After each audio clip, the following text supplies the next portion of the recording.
Welcome to the Glow of Paris podcast. Every city has its crossings, but Paris has bridges that double as keepers of secrets, witnesses to history, and stages for the unexpected. Today, we are standing on the Pont de l'Alma.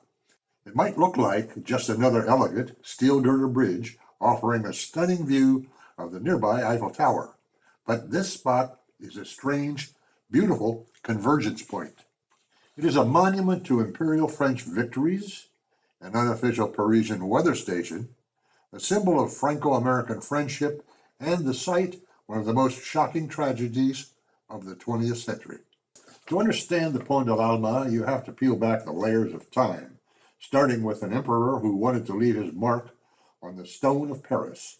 The story begins not in Paris, but on the banks of a river in Crimea. In September 1854, during the Crimean War, French, British, and Ottoman forces defeated the Russian army at the Battle of Alma.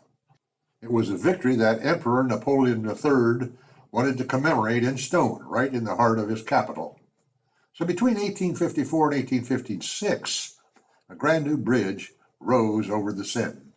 Three elegant arches, built from stone and masonry, in one of the most coveted stretches of Paris. And it wasn't just the architecture that made the bridge memorable. Napoleon III commissioned four monumental statues, each statue 18 feet tall, to stand sentinel on the bridge's four corners. They represented the soldiers who fought at Alma, an artilleryman, a chasseur, a grenadier, and a zouave.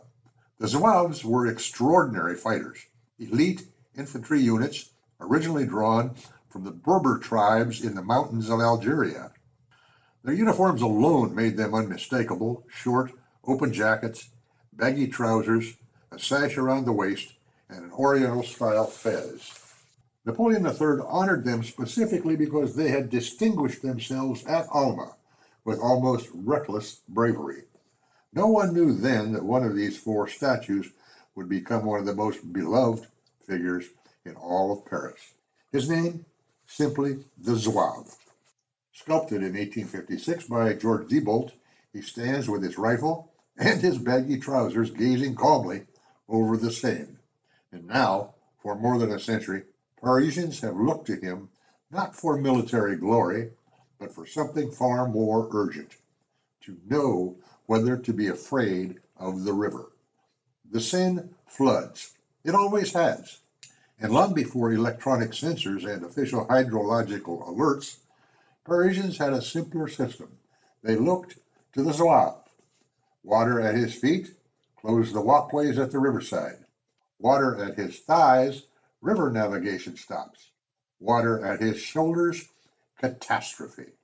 The catastrophe arrived in January 1910, still the defining flood in modern Paris history. Much of the city went underwater. The metro tunnels flooded. Electricity failed. Residents navigated the streets by rowboat, and the water rose so high it nearly reached the Zouave's neck, more than 18 feet above normal river level. That image, the soldier submerged, only his head above the tide, became one of the most iconic photographs in French history. The bridge itself was eventually replaced. By the early 1970s, the original stone arches had sagged and grown too narrow for modern traffic. The city rebuilt it entirely, a steel girder structure on a single pier. All four military statues were removed. Three of them were relocated elsewhere in France. Only the Zouave came back. He was simply too beloved to leave behind. On the right bank, just where the bridge meets the road, the traffic dips underground into a tunnel running beneath the roadway along the Seine embankment. Before 1997, the tunnel was already considered one of the most dangerous stretches in Paris, too curved with unforgiving concrete pillars flanking the roadway. On the night of August 30, 1997, Diana, Princess of Wales, left the Ritz Hotel in Paris alongside Dodi Fayed, bodyguard Trevor Rees-Jones, and driver Henry Paul. They were trying to escape a pursuit of paparazzi on motorcycles. Inside the Pont de l'Alma underpass, their Mercedes crashed at high speed into a concrete pillar. Henry Paul and Dodi Fayed died at the scene. Diana was pulled from the wreckage alive, but she had suffered catastrophic internal injuries. She died at the hospital in the early hours of August 31st. The world stopped. For days, television stations ran nothing else. Something about Diana's death, its suddenness, its violence, its strange Parisian setting, broke through in a way few events do. And people began arriving at this bridge, not in London, not at Kensington Palace, but here in Paris at the mouth of this tunnel. Directly above the tunnel, on the downstream side of the bridge, at the Pont de l'Alma, stands a golden flame, a monument most visitors assume was built for Diana. It wasn't.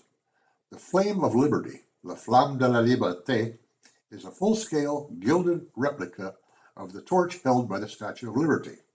The Flame of Liberty was gifted to Paris in 1937 by donors associated with the International Herald Tribune newspaper as a symbol of the Franco-American friendship on the 100th anniversary of the International Herald Tribune.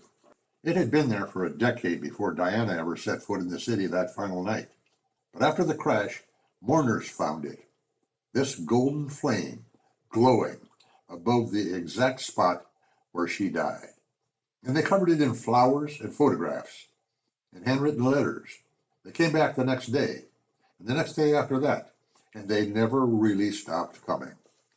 Over the years, the Flame of Liberty has been quietly transformed by collective grief into something else entirely, an unofficial memorial that the city of Paris eventually acknowledged in 2019 when it officially renamed the nearby square Place Diana.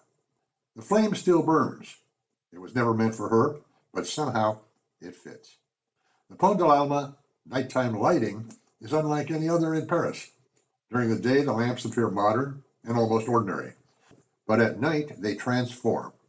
Their glowing forms seem almost extraterrestrial, like strange Martian figures watching silently over the Seine. The effect is eerie, futuristic, and strangely beautiful. The Pont de l'Alma is a strange kind of place, built to celebrate a military victory that most people have forgotten, guarded by a flood-measuring soldier in baggy trousers carrying the weight of one of the most mourned deaths of the 20th century, and lit by a golden flame that was meant for something else entirely. Next time you cross it, slow down. Look at the Zouave. Look up at the flame.